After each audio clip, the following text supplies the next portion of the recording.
So, did Ukraine just ban Orthodox Christianity? Stick around to find out.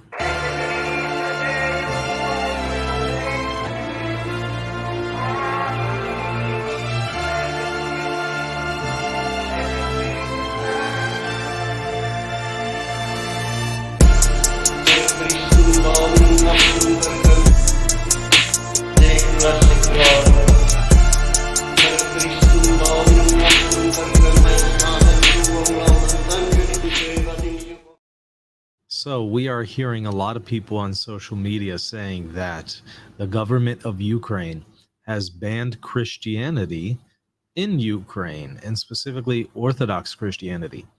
But is that true? Actually, no, this is not true. This is misinformation. But we're seeing it all over social media. In fact, let me share my screen and show you a couple examples where I'm seeing this, for instance, on Twitter, a place that has now become a very large safe haven for misinformation, unfortunately.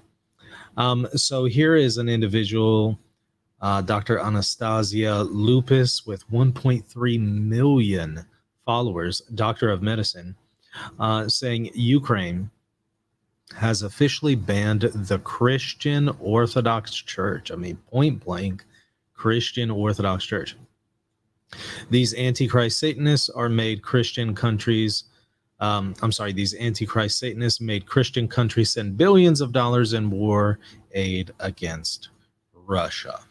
Okay, so then we move on to another one. Here's just another example of many. Jewish Zelensky just banned Orthodox Christianity in Ukraine.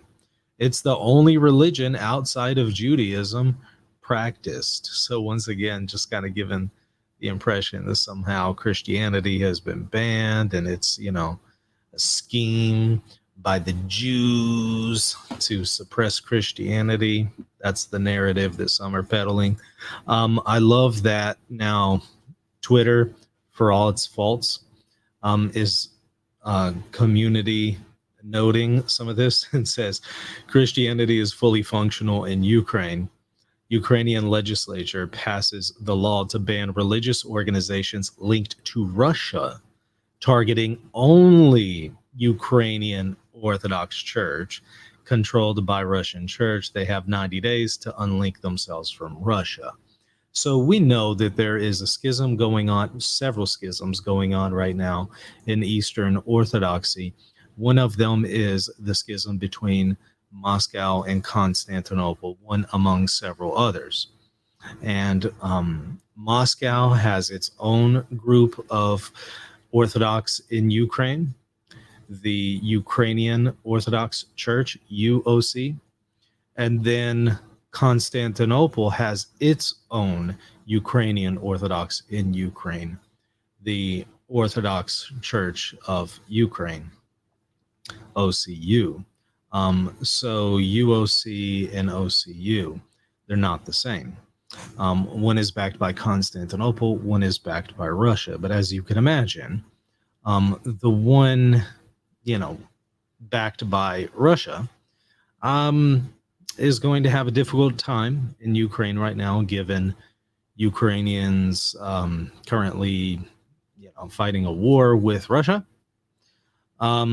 So that's kind of what this is about. It is not a prohibition against exercising Christianity or even Orthodox Christianity within Ukraine. It's just a particular group that's associated with Russia, and that's what the community note is pointing out. So let's take a look at some articles that explore this a little further. Ukrainian parliament bans Ukrainian Orthodox Church linked to Moscow Patriarchate. The Patriarchate.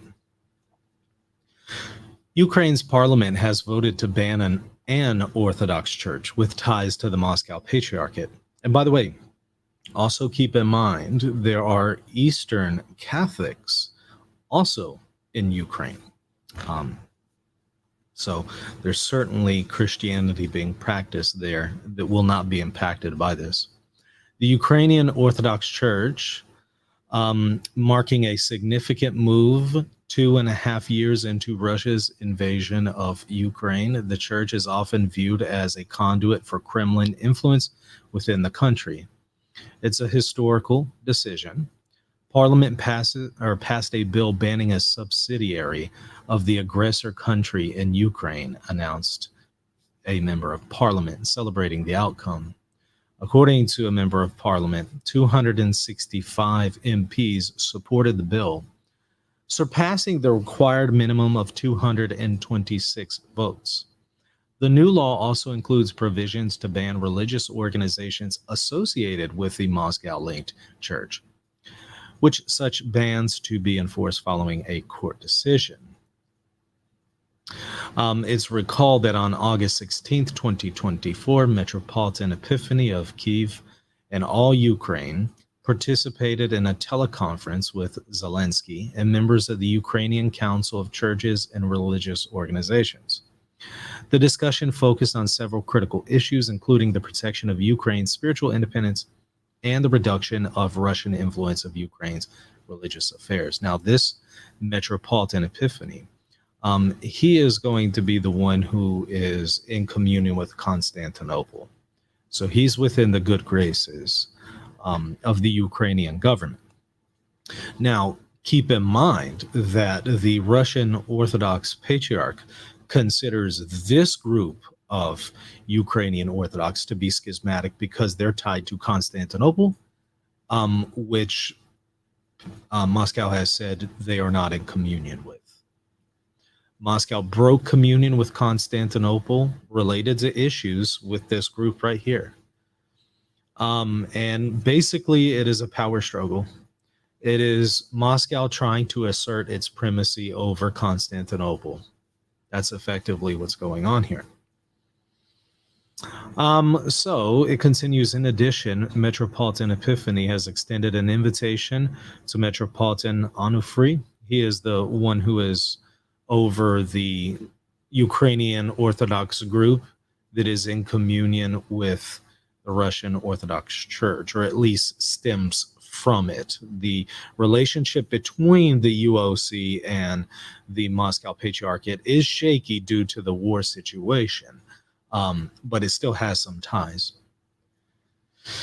So it notes that in addition, Metropolitan Epiphany extended an invitation to Metropolitan Onufry, leader of the Ukrainian Orthodox Church under the Moscow Patriarchate, for a dialogue without preconditions. In his letter published on the Orthodox Church of Ukraine's website, Epiphany urged the Metropolitan to engage in direct talks, emphasizing the need for unity and reconciliation within the Ukrainian Orthodox community.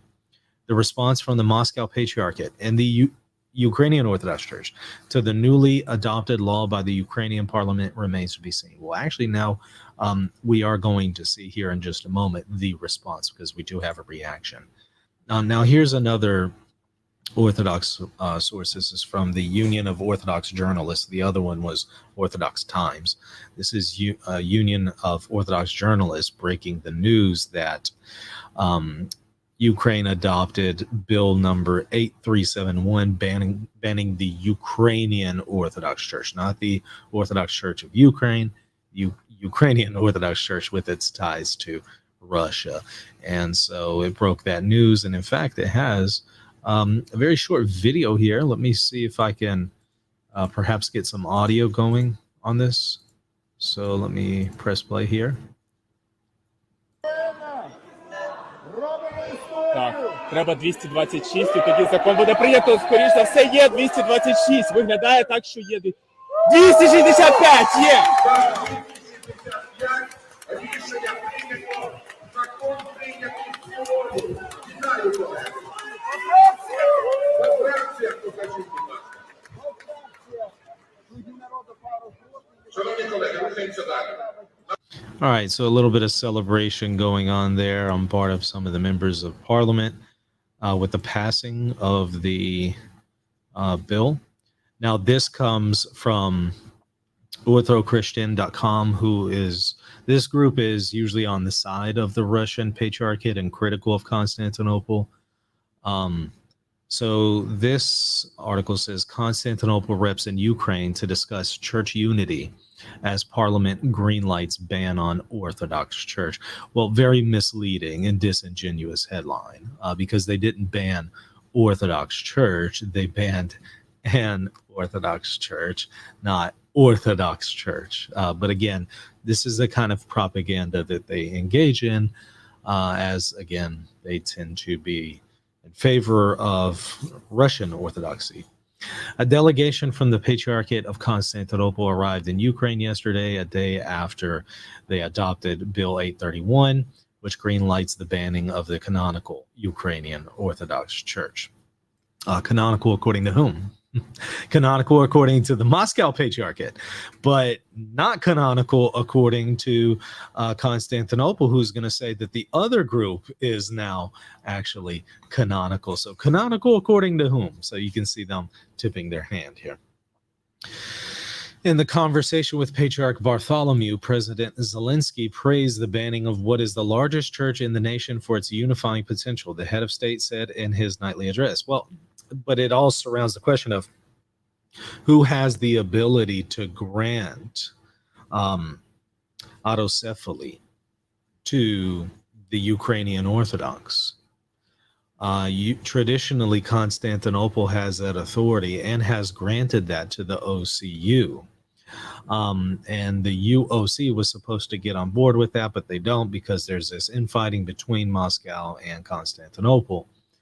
So Moscow challenges the authority of Constantinople to do this, even though Moscow itself received its own autocephaly from Constantinople, ironically.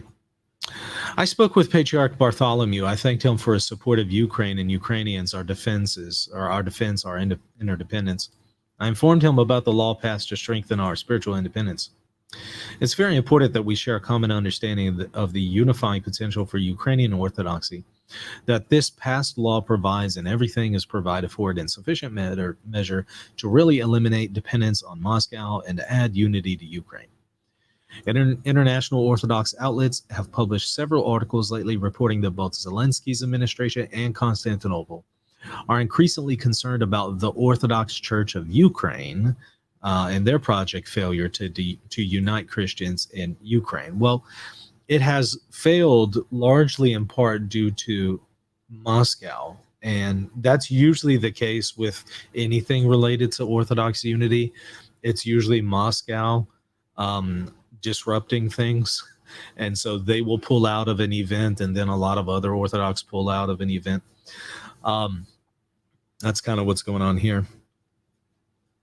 Metropolitan Epiphany and Archbishop Zoria, the leaders of the schismatic, schismatic according to whom? Well, according to this group of Orthodox, they're schismatic, but not according to Constantinople.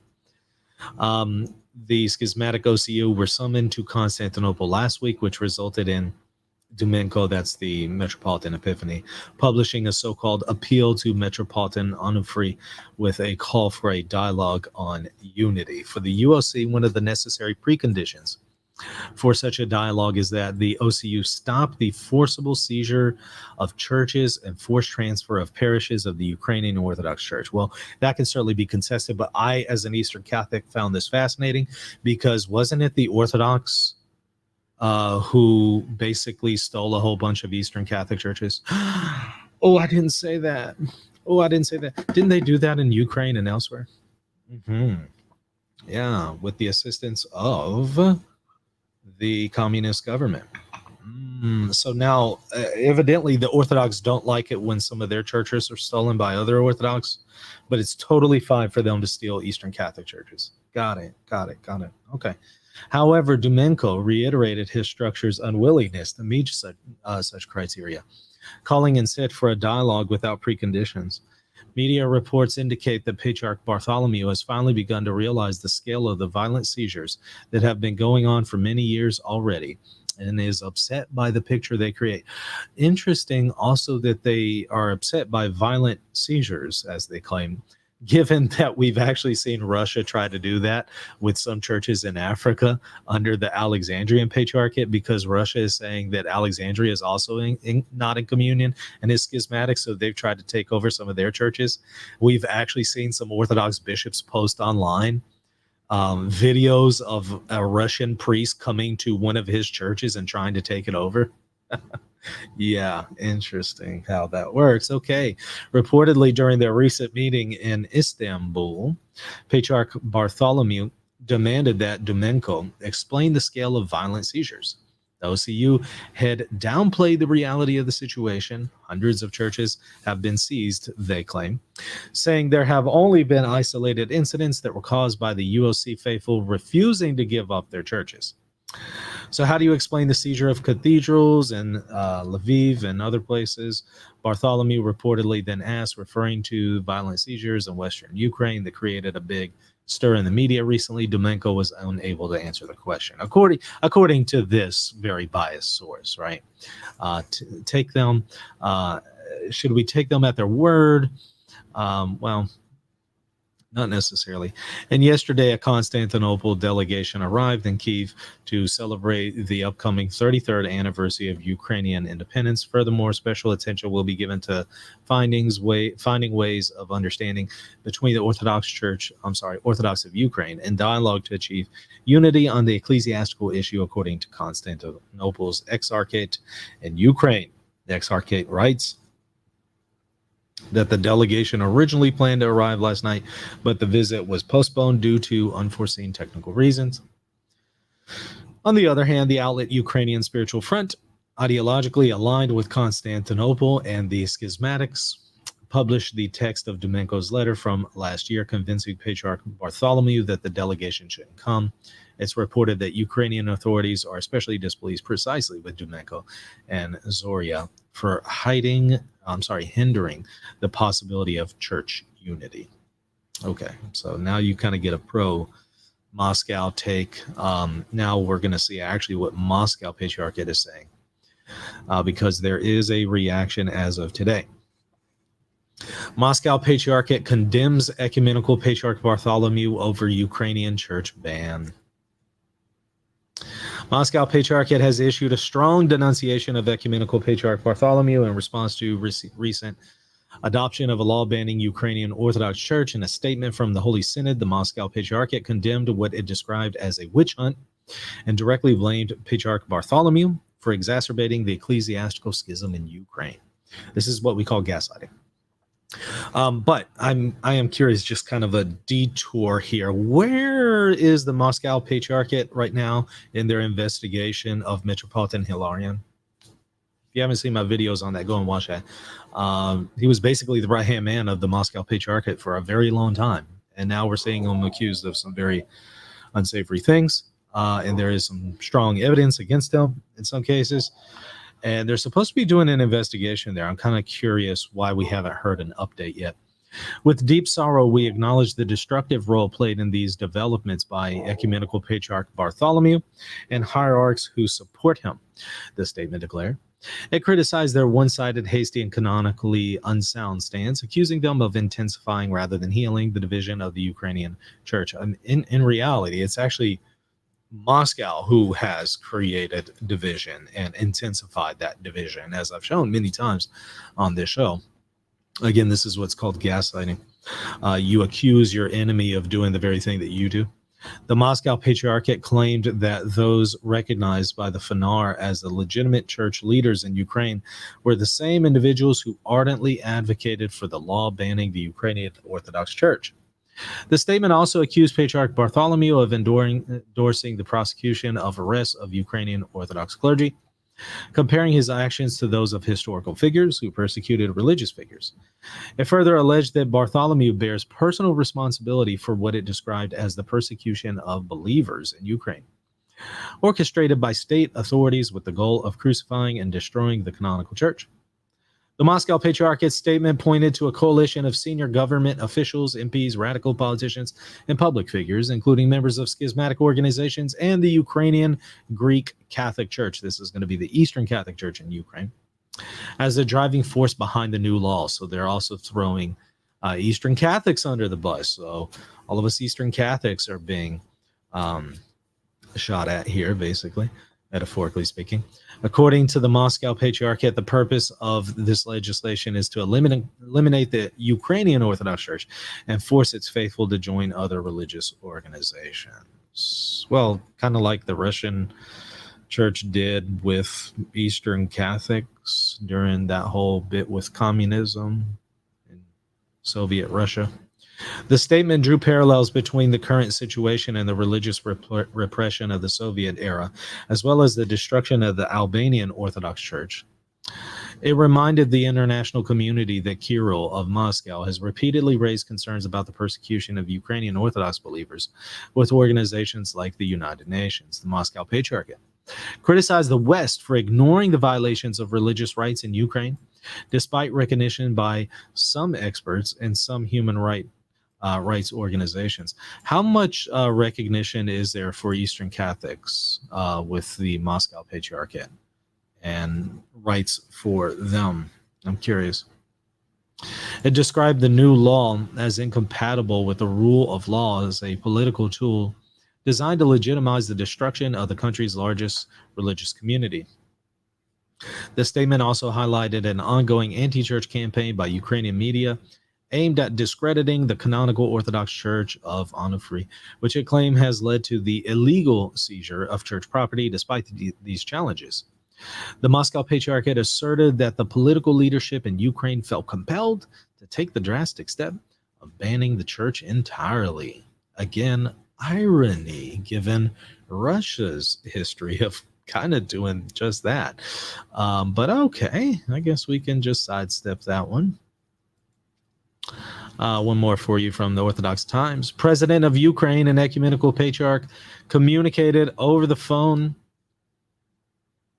Why is he always wearing a t-shirt? Now, look, I'm all for casual clothing, but I don't know if I'm like the head of a state and I'm meeting, someone really important. I don't think I'm going to wear a t-shirt. All right. I'll probably wear a polo or something. I don't know. Maybe a polo with a sports coat over. I don't know what's going on. Zelensky's always got that t-shirt going. On Wednesday, August 21st, Ukrainian President Zelensky spoke by phone to Bartholomew, who's currently on his summer visit to Imbros. During their conversation, Zelensky personally thanked Bartholomew for sending an official delegation to attend Ukraine's National Independence Day. He also expressed gratitude for the warm reception extended to his representatives during their recent visit to the Fanar. So they're on good terms, In response, Ecumenical Patriarch Bartholomew conveyed his appreciation for the president's call and reiterated his wishes for a swift restoration of peace in Ukraine. Patriarch emphasized the unwavering of the Ecumenical Patriarchate for the Ukrainian people amidst the ongoing conflict. The official delegation from the Ecumenical Patriarch, which includes Hilarion of Winnipeg and Job of Pisidia, along with Patriarchal Deacon Epiphanius, has already arrived in Ukraine to participate in the upcoming Independence Day events. So they still seem to be on good terms. That's an interesting staff that he has here. I don't know what's going on with that one, but it just caught my eye. Anyways, well, I want to show you one other thing. Let me try to pull it up because I just now thought about it. But I bet I can find it on Twitter pretty quickly. Let's see.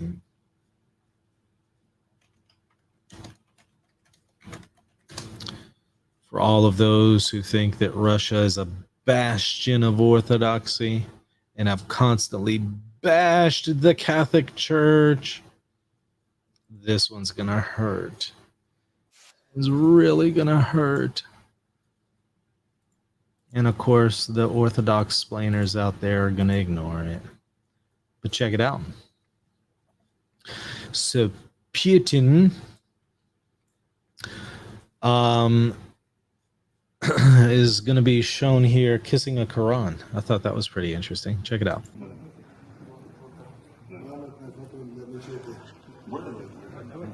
He's being given a Quran as a gift. And look at that. kissing the Quran. The Orthobros are silent. They're not going to say a word about it. Or if they do, they'll be like, but John Paul II, bro.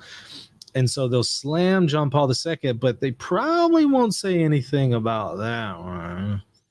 Interesting. And what's really going to hurt is whenever they consider what the Patriarch of Moscow has said about Islam. I think I've shown that on a previous video. I'll put a link to it in the show notes. But yeah, the whole bill of goods that the Orthobros have been selling us, that somehow Russian Orthodoxy is the bastion of Orthodoxy and is just totally conservative and traditional. Yeah, it's not really accurate. And of course, most of them right now are silent. And they're hoping that people just won't notice. But maybe this will get them to comment. We'll see. Everybody hit the like button, hit the subscribe button. Also, if you want to support this channel, great way to do it. Patreon.com/Reason and Theology. You also get access to plenty of exclusive content that you can only get by supporting me. Either here, right here on this channel as a channel member, a YouTube channel membership, or patreon.com/Reason and Theology.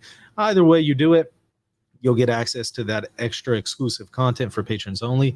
I do prefer people go to the Patreon one rather than the YouTube memberships here, because YouTube has a habit of canceling people that they don't like and demonetizing them. So it might be best to do Patreon. I also got Locals. Reason and Theology is on Locals. So if you prefer that, locals.com, Reason and Theology. And you'll get that same extra patron-only content. So consider supporting me there as well. Okay, God bless.